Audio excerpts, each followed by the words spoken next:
It's 2 a.m. You open your shopping app just to take a look. 5 minutes later, there is something in your shopping cart that you never planned to buy. You didn't get up, you didn't take your wallet out, you barely even thought about that. Just a swipe and just a tap. Now picture your grandmother at the same situation. She would have to get dressed, walk to the store, wait in a line, and pay the bill with her own hands. Half of those impulse buys would disappear along the way. The difference between us and her isn't actually willpower, it's a barrier that used to exist and quietly disappeared. This video is about where the barrier went, what it's doing to the way we live, and why suddenly all over the world minimalism is coming back. Let's start with the basics.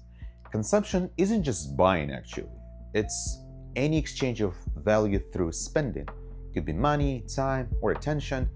For example, groceries, streaming subscriptions, scrolling the feed full of ads, a coffee run, everything is consumption. Historically, it's also been known as sort of social language that says that you can afford things and says who you are. Sociologist Thorstein Veblen wrote about this even a century ago. He called it conspicuous consumption.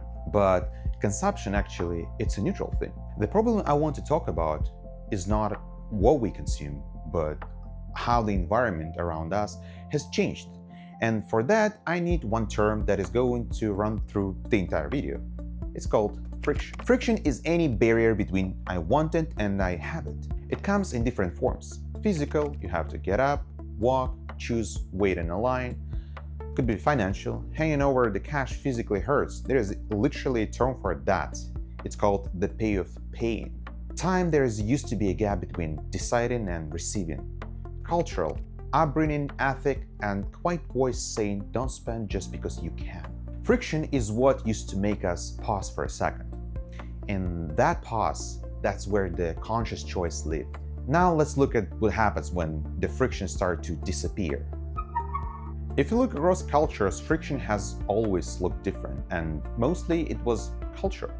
The Western model is American mainly, especially runs on credit. Buy now and you deserve it.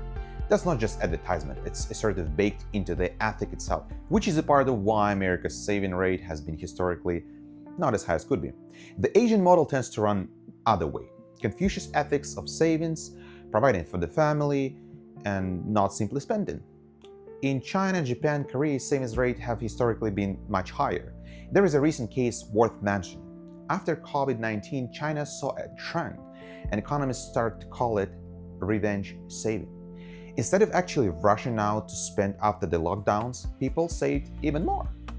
It breaks the usual assumption that everyone eventually wants to live like the West. There isn't one correct direction here. Take away from this section how much someone spends and how easily they spend it.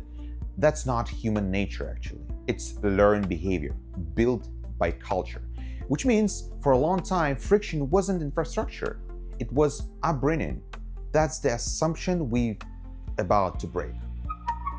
Over the past decade, infrastructure has physically dismantled friction, regardless of which culture you grew up in. Start with the obvious. The path from walk to the store to one-click checkout.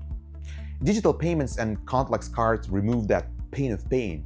A tap on the screen doesn't actually feel like a loss anyway.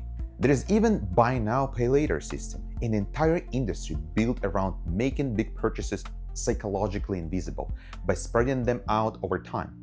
And of course, endless feeds ads built directly into content not separated from that. Algorithms that seem to know what you want before you do.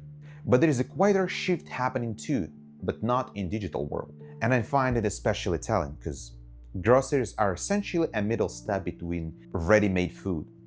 People buy groceries mainly because it's cheaper than eating prepared meals. But retailers notice that pattern and start closing the gap.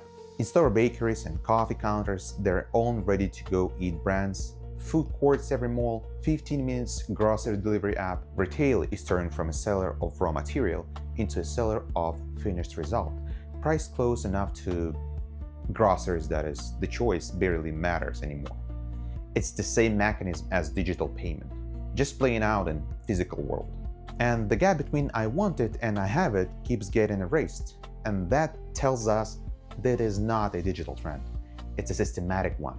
Anywhere a pause can be removed between decision and the result, business is removing that. So what happens when the friction disappears from everywhere at once? First, a gap opens up between an action and a reward. You tap a button, your package shows up, and 3 days later, the moment of deciding and the moment of feeling is no longer lined up. So decision itself stops feeling significant. It gets made lighter, faster, and less thoughtful. Second, the physical barrier is gone. No standing up, no walking anywhere, no waiting in a line. So the threshold of impulse decision drops to zero. Third, there is an illusion that virtual money isn't real money. So the number of screens just do not carry the same weight as bills in your hands. There has also been a problem of too much choice. Psychologist Barry Schwartz calls that the paradox of choice.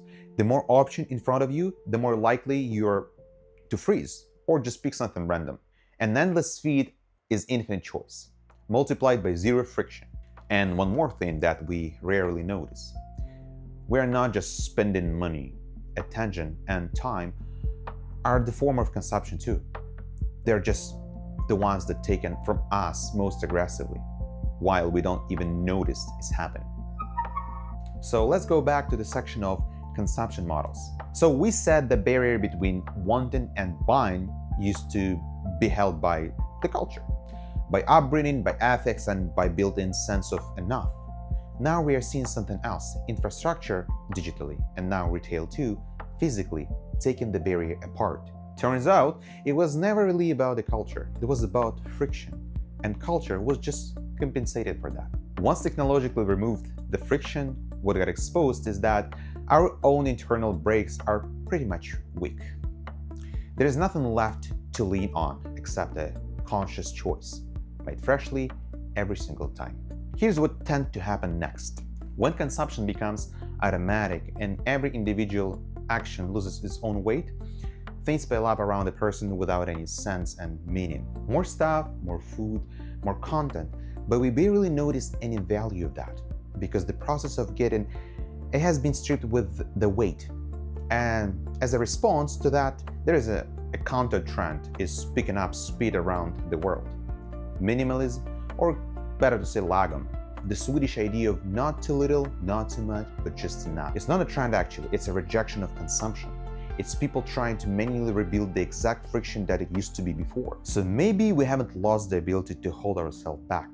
It's just the barrier that it used to live outside of us in culture or in physical effort. And now the only place it can exist at is a conscious decision made by one person over and over and over again. And if this trend keeps going, not just in shopping, but in food and maybe eventually in other parts of our life too, the real question is, what's the self-control going to lean on once there is nothing left outside of us to hold it up? I forgot to say subscribe if you want to see next videos, and yeah, please do, because it's important. Yeah, thank you. Yeah.